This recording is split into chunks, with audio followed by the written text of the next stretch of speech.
नाज़रीन अस्सलाम वालेकुम। आप देख रहे हैं सियासी टीवी। कौमी ख़ुनामी में आप सबके इस्तक़बाल है। मैं मोहम्मद सिद्दीक़।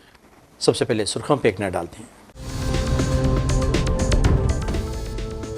दहशतगर्दी का कोई भी वाक़या हो तो घर में घुस के मारेंगे। वज़ीर दिफ़ा राजनाथ सिंह की पाकिस्तान को वार्निंग। कहा, दहशतगर्दी और मुज़ाकरात एक साथ नहीं चल सकते।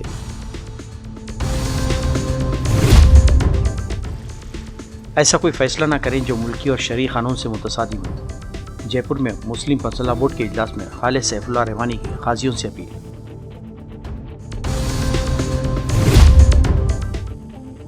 वक्फ बोर्ड सिर्फ जायदाद का मसला नहीं है, खुला जैसे फैसले भी करने लगा है वक्फ बोर्ड। स्मृति ईरानी की मंतिक़।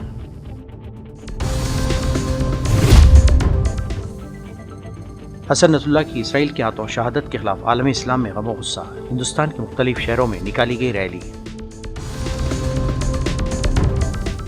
नाज़रीन, ये थी सुर्ख़ियाँ। अब खबरों की तफसील पेश है। फ़ैसला करते वक्त काजियों से मुल्की और शरई क़वानीन का एकसां तौर पर लिहाज रखने की अपील करते हुए ऑल इंडिया मुस्लिम मसला बोर्ड के सदर मौलाना खालिद सैफुल्लाह रहमानी ने कहा कि वो ऐसा कोई फ़ैसला ना करें जो मुल्की और शरई क़ानून से मुतसादिम हो। ये बात इन्होंने जामिअतुल हिदाया जयपुर में मुनक़्क़िदा मुस्लिम मसला बोर्ड के 2 रोज़ा तरबियती व मुशावरती इजलास की तीसरी नशिस्त की सदारत करते हुए कही। इन्होंने मीडिया में आने वाली बाज़ ख़बरों की पस मंज़र में कहा कि जहाँ तक क़ानूनी मसाइल की बात है कि कोई बात खिलाफ शरिया ना हो और न ही किसी काजी को इख्तियार है कि वो मुल्की क़ानून के ख़िलाफ़ कोई फ़ैसला करे। साथ ही इन्होंने कहा कि काजी हज़रात हिकमत और दानाई से काम लें। इन्होंने 3 तलाक़ के पस मंज़र में दावा किया है कि हुकूमत 3 तलाक़ की आड़ में मुस्लिम मसला को ख़त्म करने की कोशिश कर रही है। हमें इसका मुकाबला अवामी दबाव और मुल्की क़वानीन की रोशनी में करना चाहिए। इन्होंने क़ानूनी विरासत के हवाले से कहा कि एकसां सिविल कोड का एक मकसद मुसलमानों के क़ानूनी विरासत में मुदाखलत है। इन्होंने मुसलमानों को मशवरा दिया कि वो वसीयत और हिबा के ज़रिए एकसां सिविल कोड के इस कानून से बच सकते हैं। साबिक़ मरकज़ी वज़ीर स्मृति ईरानी ने दिल्ली में एक सेमिनार के दौरान वक्फ बोर्ड को तनकीद का निशाना बनाते हुए कहा कि ये सिर्फ जायदाद का मसला नहीं है। उनका दावा था कि जब मोदी हुकूमत ने 3 तलाक़ पर रोक लगा दी तो इसके मुतबादिल के तौर पर तेलंगाना वक्फ बोर्ड की जानिब से ख़वातीन को जबरन खुला दिया जाने लगा है। अलमिया यह है कि स्मृति ईरानी को न इस्लामी तालीमात के हवाले से कोई इल्म है और न ही शरीयत के बारे में वो जानती हैं। इन्हें तलाक़ और खुला के बीच का फ़र्क भी नहीं मालूम है। इसके बावजूद वो धड़ल्ले से ये कहती है कि ख़वातीन को जबरन खुला दिया जा रहा है, जबकि उन्हें मालूम होना चाहिए कि खातून अपने शौहर से अलहदगी चाहती है तो शरीयत इसे खुला का फराम करती है। बीजेपी ने इस्लाम और मुसलमानों के हवाले से हमेशा गुमराहकुन प्रोपेगेंडे को हथियार बनाया है और स्मृति ईरानी का ये बयान इसकी ताज़ा मिसाल है।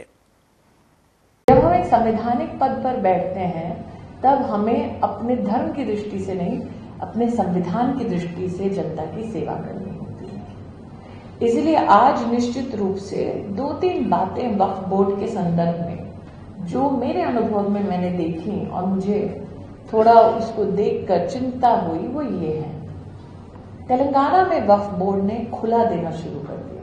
मतलब मोदी सरकार ने कहा कि आप 3 बार तलाक देकर एक मुस्लिम महिला को त्याग नहीं सकते। उसके चलते कुछ लोगों ने कहा कि कैसे ट्रिपल तलाक को अवॉइड किया जाए। कई केसेस ऐसे आए जिसमें महिला को प्रताड़ित किया गया कि वो अगर धमकी के बाद भी अपना महर छोड़ के खुला एक्सेप्ट ना करे तो उसका जीना दूभर हो जाता। तो वहां के स्थानीय वक्फ बोर्ड ने खुला देने का, खुला सर्टिफिकेट देने का भी काम शुरू कर दिया। इसका मतलब वक्फ बोर्ड सिर्फ और सिर्फ प्रॉपर्टी का विषय नहीं रह गया, महिला के पारिवारिक अधिकारों को छीनने का भी कुछ लोगों ने इसको माध्यम बना दिया।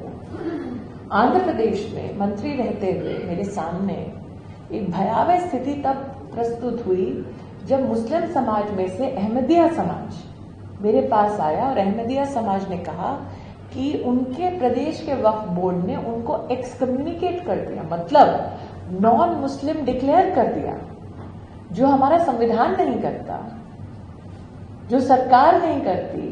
वो सारी की सारी एक्स्ट्रा कॉन्स्टिट्यूशनल पोजीशन एक प्रदेश के वक्फ बोर्ड ने अपने में समाहित कर ली, और किसके कहने पर? जमात के सपोर्ट में। तो इसीलिए आज भले ही ये वाला मंच सीमित है टेनेंट्स वेलफेयर के संदर्भ में, लेकिन मैं आपको ये बातें इसलिए बता रही हूं कि जब सरकार ने या सरकार के नुमाइंदों ने इस विषय पर अपनी रिसर्च की, जैसे अत्रे जी ने कहा, या अपनी सोच को रखा, तो वो सोच एक विषय या एक अनुभव या समाज के एक अंश के आधार पर नहीं, व्यापक सामाजिक दृष्टिकोण के संदर्भ में रखा कि क्या एक बोर्ड को अधिकार है कि जबरन एक औरत की शादी तोड़ दे, धमकाए? क्या एक बोर्ड को अधिकार है कि किसी को नॉन मुसलमान जो इस्लाम में मानता है उसको नॉन मुस्लिम डिक्लेयर कर दे?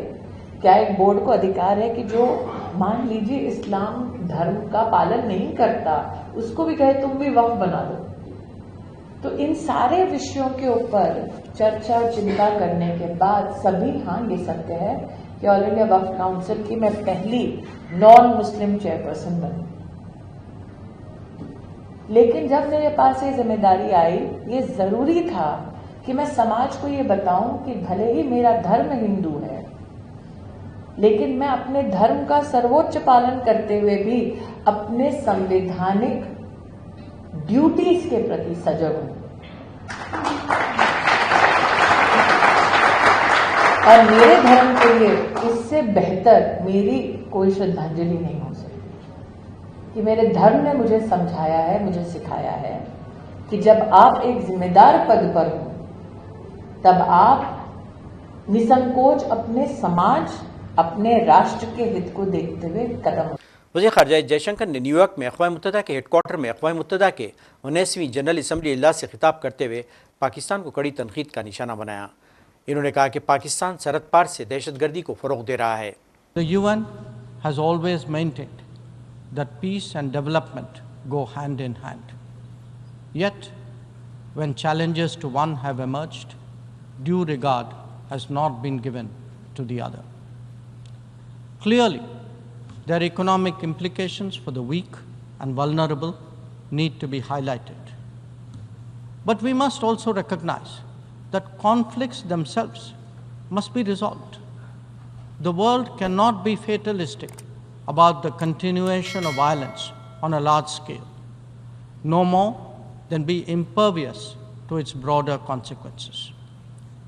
Whether it is the war in Ukraine or the conflict in Gaza, the international community seeks urgent solutions. These sentiments must be acknowledged and acted upon. Madam President, the UN is a testimony to the agreed principles and shared objectives of the world order.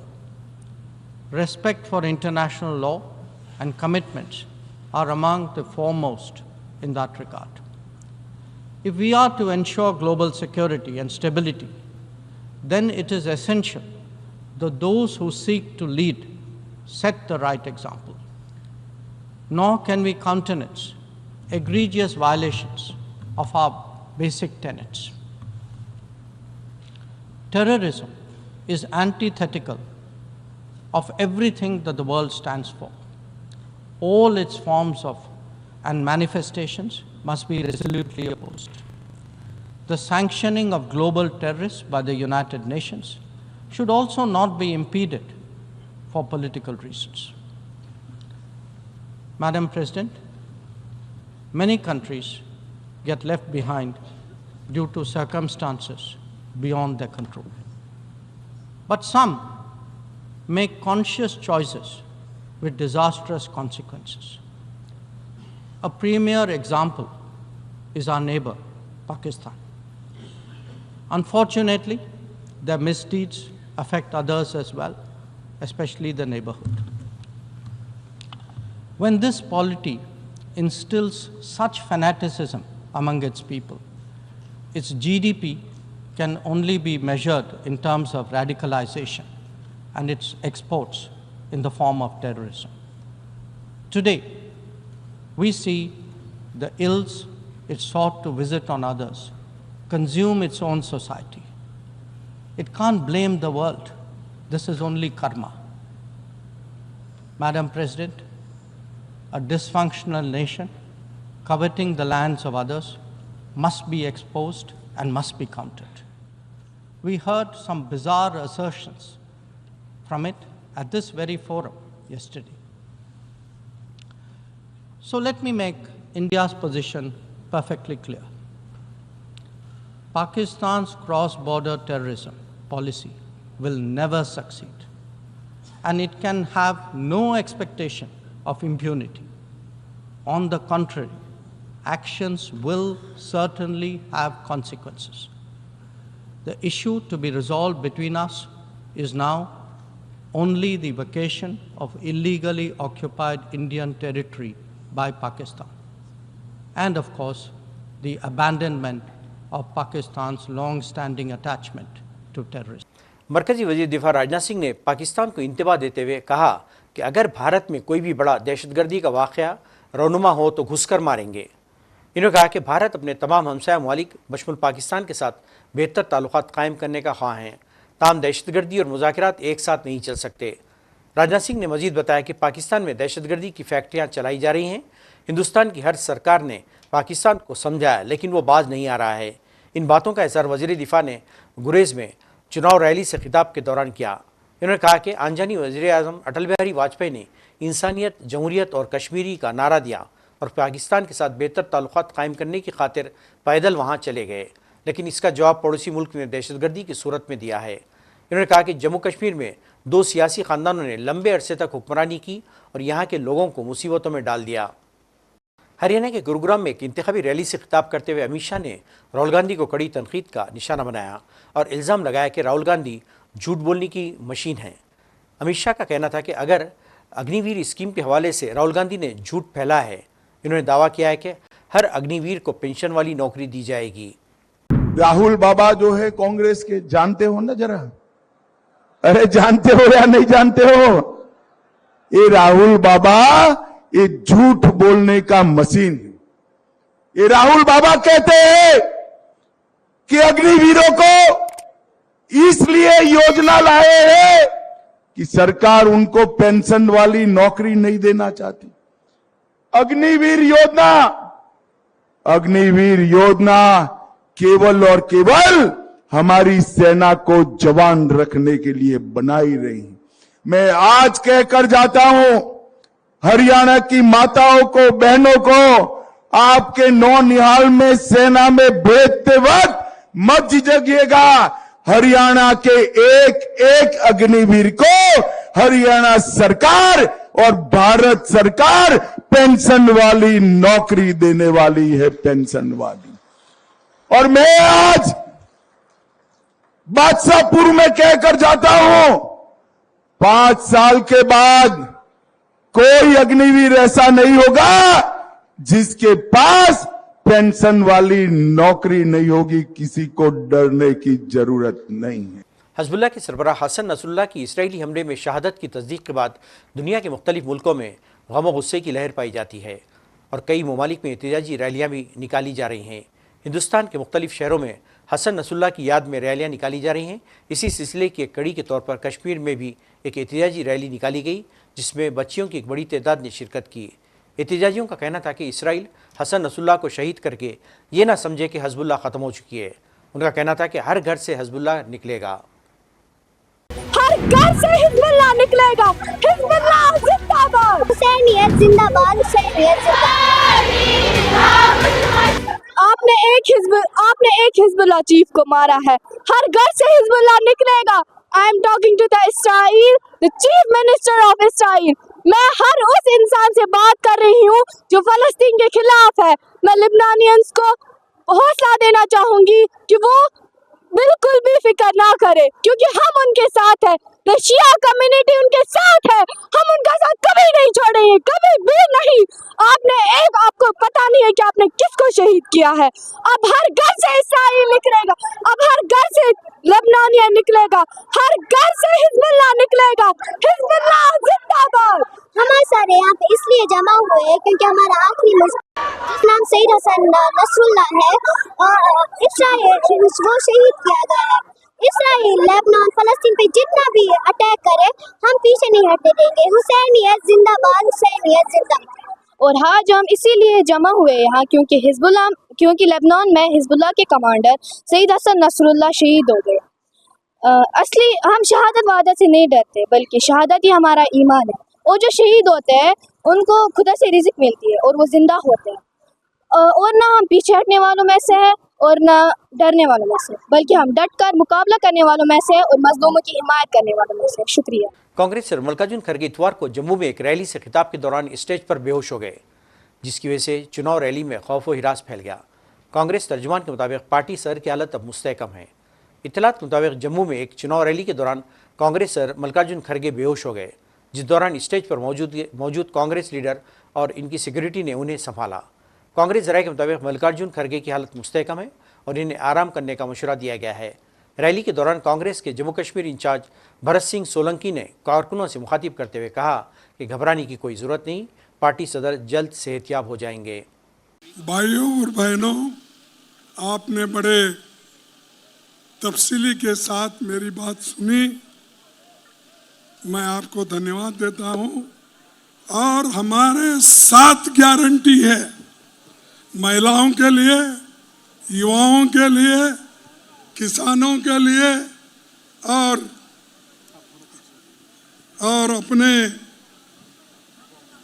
परिवार के लिए 3,000 रुपये देने का, 5 लाख रुपए ब्याज मुक्त खर्च महिलाओं के कमेटी को देने का, और स्टेटहुड का तो मैं बोला हूँ, स्टेटहुड जरूर देंगे और उसके लिए हम जरूर लड़ेंगे, चाहे कुछ भी हो।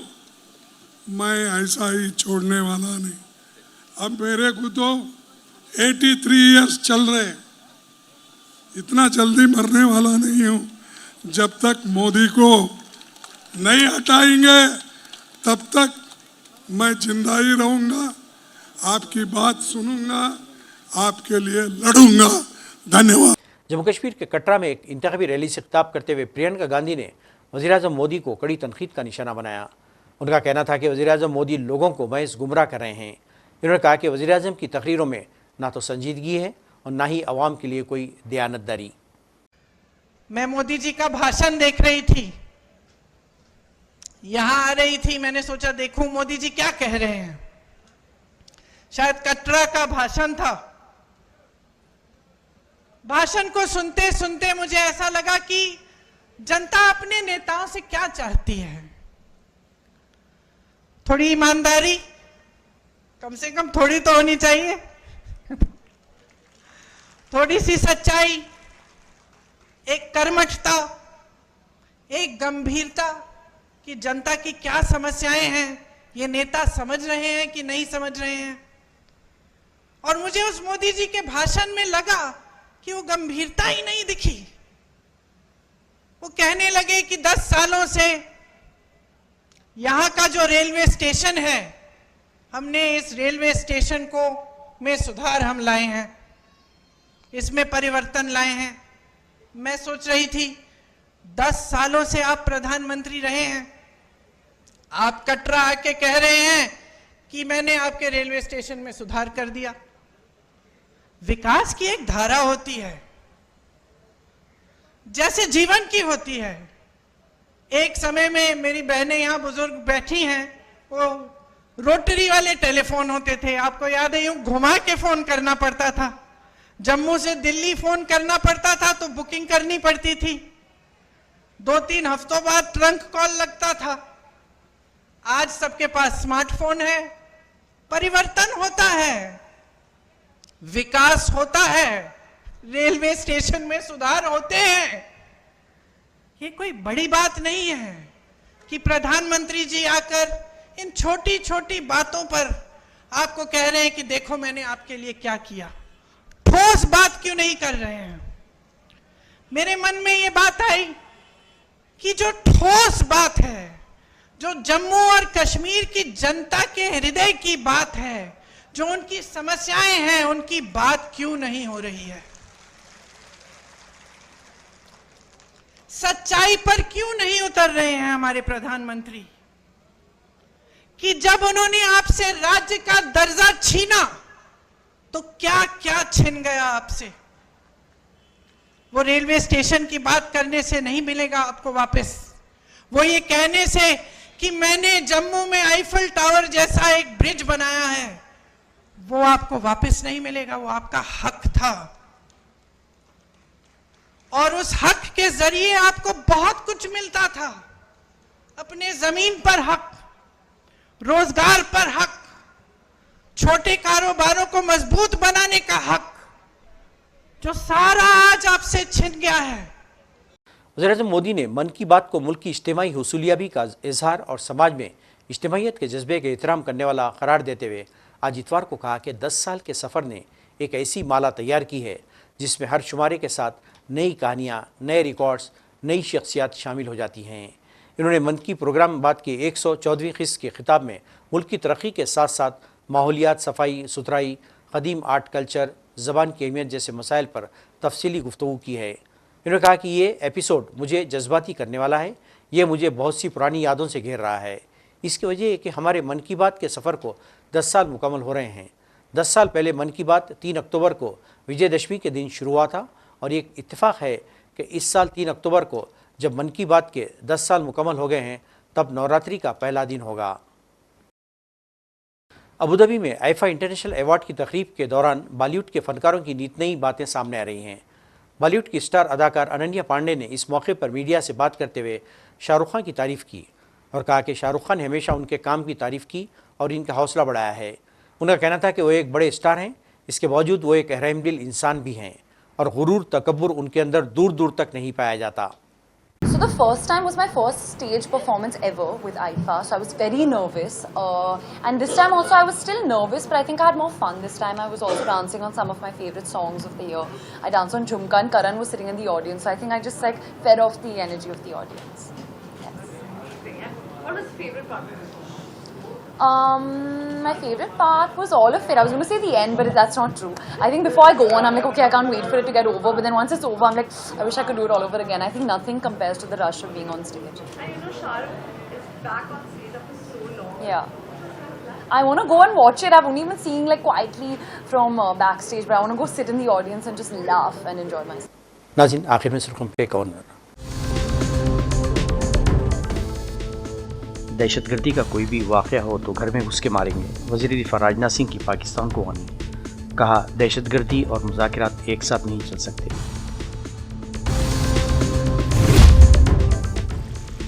ऐसा कोई फ़ैसला ना करें जो मुल्की और शरई क़ानून से मुतसादी हो। जयपुर में मुस्लिम फैसला बोर्ड के इजलास में खालिद सैफुल्लाह रहमानी की काज़ियों से अपील।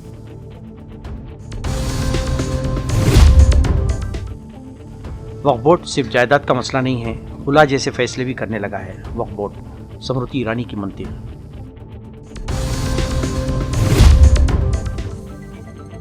हसन नसरुल्लाह की इसराइल के हाथों शहादत के खिलाफ आलम इस्लाम में गम व गुस्सा। हिंदुस्तान के मुख्तलिफ शहरों में निकाली गई रैली। नाज़रीन, इसी के साथ ही कौमी खबरनामा ख़त्म होता है। मुझे और सारी सियासत की टीम को इजाज़त दें। अल्लाह हाफ़िज़।